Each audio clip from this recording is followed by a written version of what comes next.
Afternoon, students. So today we'll see what is a class, what is the syntax of writing the class in Java, then how to create an object of a created class, then how to access the members of a class,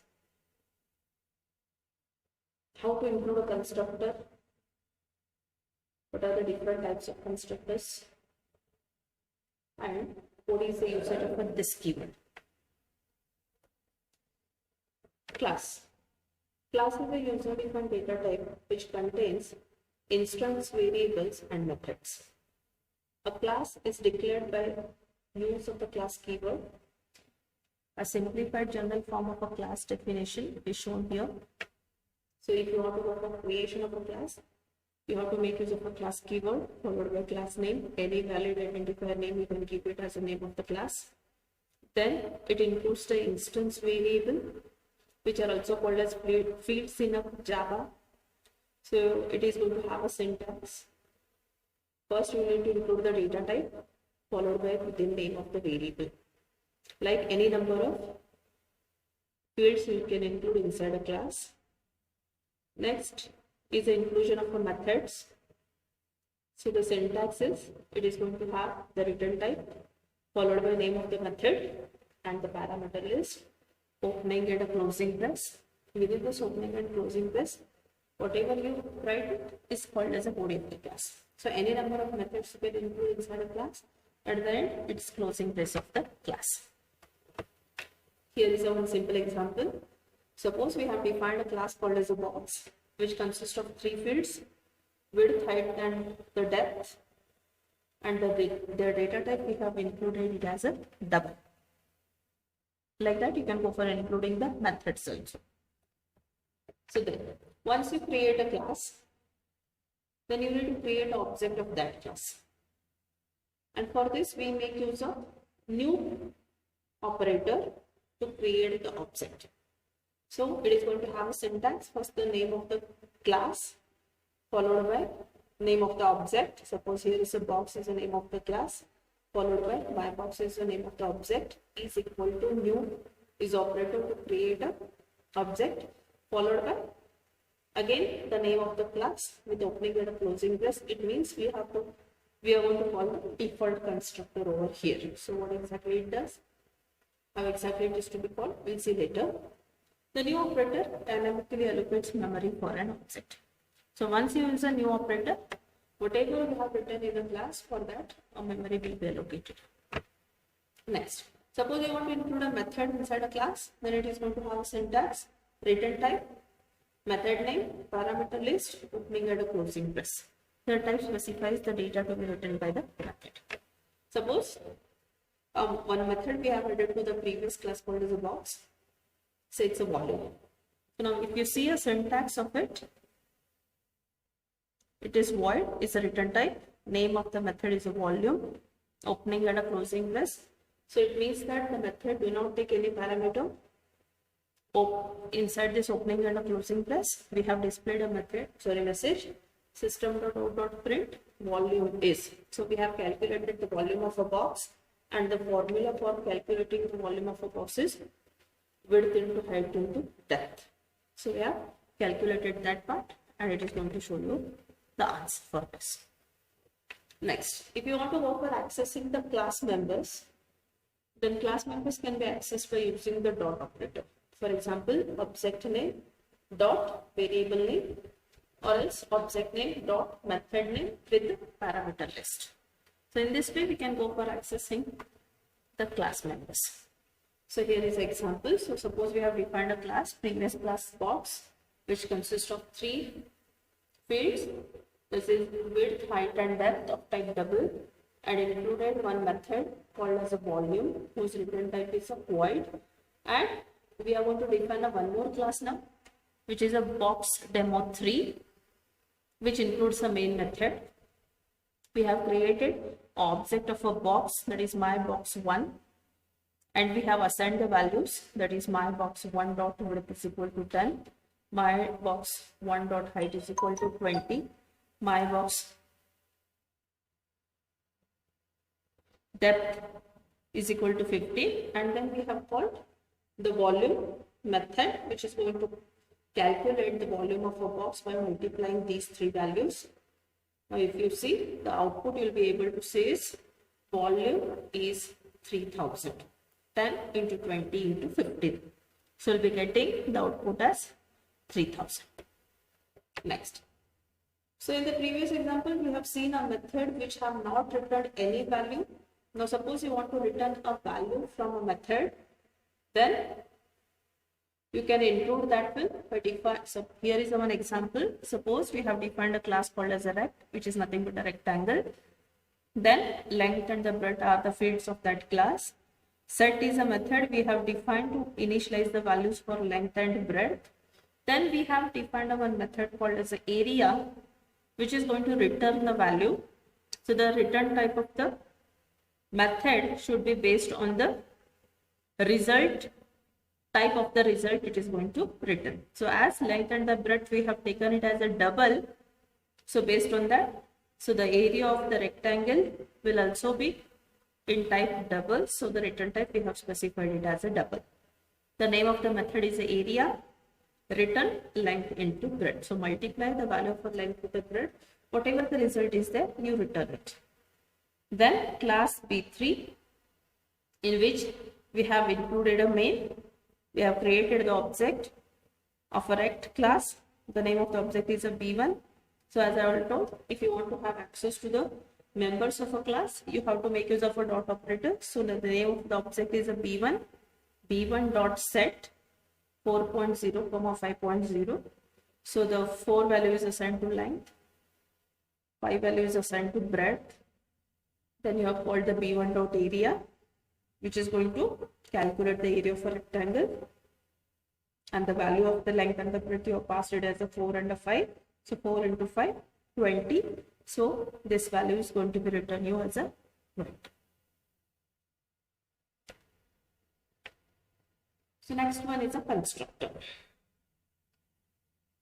Constructor is a special method which is used to initialize the values of instance variables at the time of creation of object. That is, so now if you see in the previous example, we have defined a method called as a set to initialize the values for the fields of the rectangle class. Suppose you don't want to define a separate method for initializing and you want to assign it at the time of creation of object, then we can make use of a constructor, which already we have studied in detail in first module, that is C++.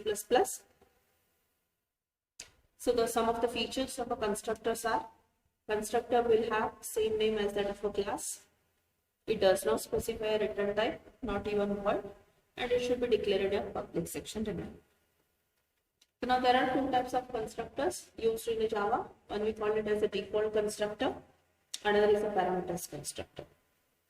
Default constructor is a constructor which do not take any argument, whereas parameters constructor is a constructor which takes any number of parameters. Remember, the default constructor is automatically loaded by the compiler when you create an object by making use of a new operator. So here is an example of a default constructor. So suppose we have defined a class called as a B, which takes a one field of type integer x. Then this is a constructor, as the first feature says, the constructor will have the same name as that of a class. So the name of the constructor is also B.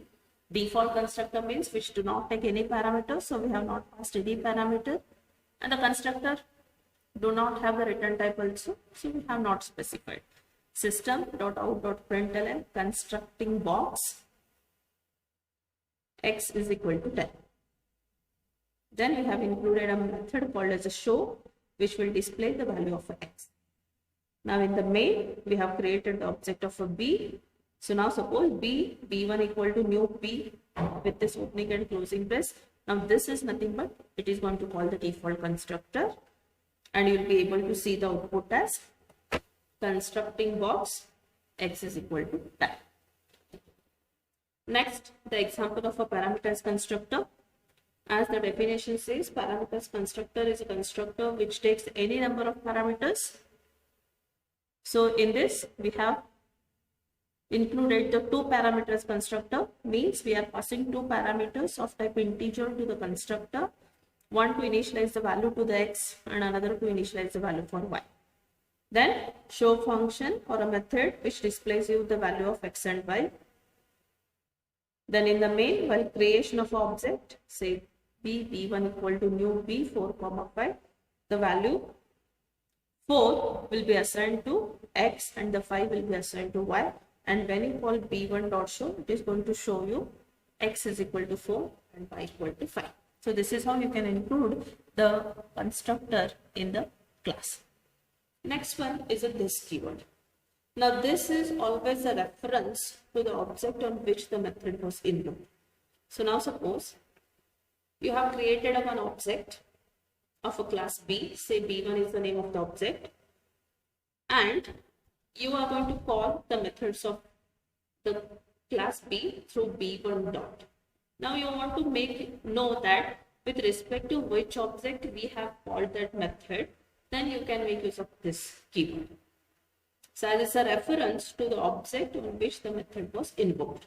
So you can use this anywhere a reference to an object of the current class type is permitted. Now for example, suppose same class box defined a constructor, 3 parameters constructor, then w, h, d are the parameters we have passed it to the constructor, and width, height, depth are the fields of that class box which already we have defined in previous slides. So this dot width, this dot height, this dot depth is equal to these values. You can assign it. So that it is going to clarify that with respect to which object you have assigned these values to the width, height and depth. Next, so another usage of this keyword is that instance variable hiding. So first we'll see what exactly this problem is, then how we can go for solving this problem by using this. Now it is illegal in Java to declare two local variables with the same name inside the same or enclosing scopes. For example, suppose in this parameterized constructor, I have passed double width, double height, double depth, and you want to initialize these values to this width, height and depth, which is not possible in Java. So when a local variable has the same name as an instance variable, the local variable hides the instance variable, and it will not allow you to initialize the values for those instance variables. So you can make use of this keyword to resolve any namespace collision that might occur between the instance variable and the local variable. For example, like this. Now suppose box is a constructor to which we have passed 3 variables of type double, and the name is same, width, height, depth, like the instance variables. And when you want to initialize, you cannot initialize width equal to width, height equal to height, depth equal to depth. So you can make use of this dot width equal to width, this dot height equal to height, this dot depth is equal to depth.